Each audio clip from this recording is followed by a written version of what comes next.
In today's video, I'm going to teach you how to set up a macro on BlueStacks. By the end, you will have a repeatable shortcut that handles a task for you automatically.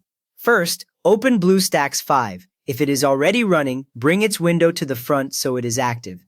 You should see the main BlueStacks home screen with your installed apps in the center and a vertical toolbar along the right side. Give it a moment to fully load so every icon on that toolbar becomes visible and clickable. Now, look at that right side toolbar and click the Macro Manager icon, the small recording-style microphone symbol. When you click it, a Macro Manager panel opens, usually docking along the right or bottom, showing any macros you already have. If your panel is empty, that just means you have not created any macros yet, which is fine for this walkthrough. If you do not see the Macro Manager icon in the toolbar, click the More button with the 3 vertical dots to find it.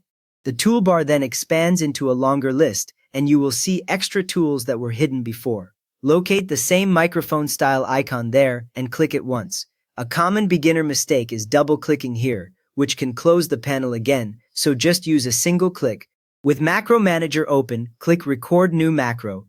As soon as you do this, BlueStacks starts listening to everything you do inside the emulator window. You will usually see a small recording bar or indicator appear, showing that a new macro is currently being captured, along with a timer that begins counting upward. Now perform the actions you want to record. Click the exact buttons inside your app in the same order you want them replayed later.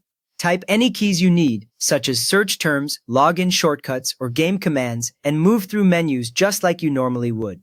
Every click, tap, and key press is stored in the macro with timing included, so try to keep a steady rhythm. If something feels off, you can always stop and record a fresh macro again using the same steps. Once you are done with your sequence, click Stop Recording.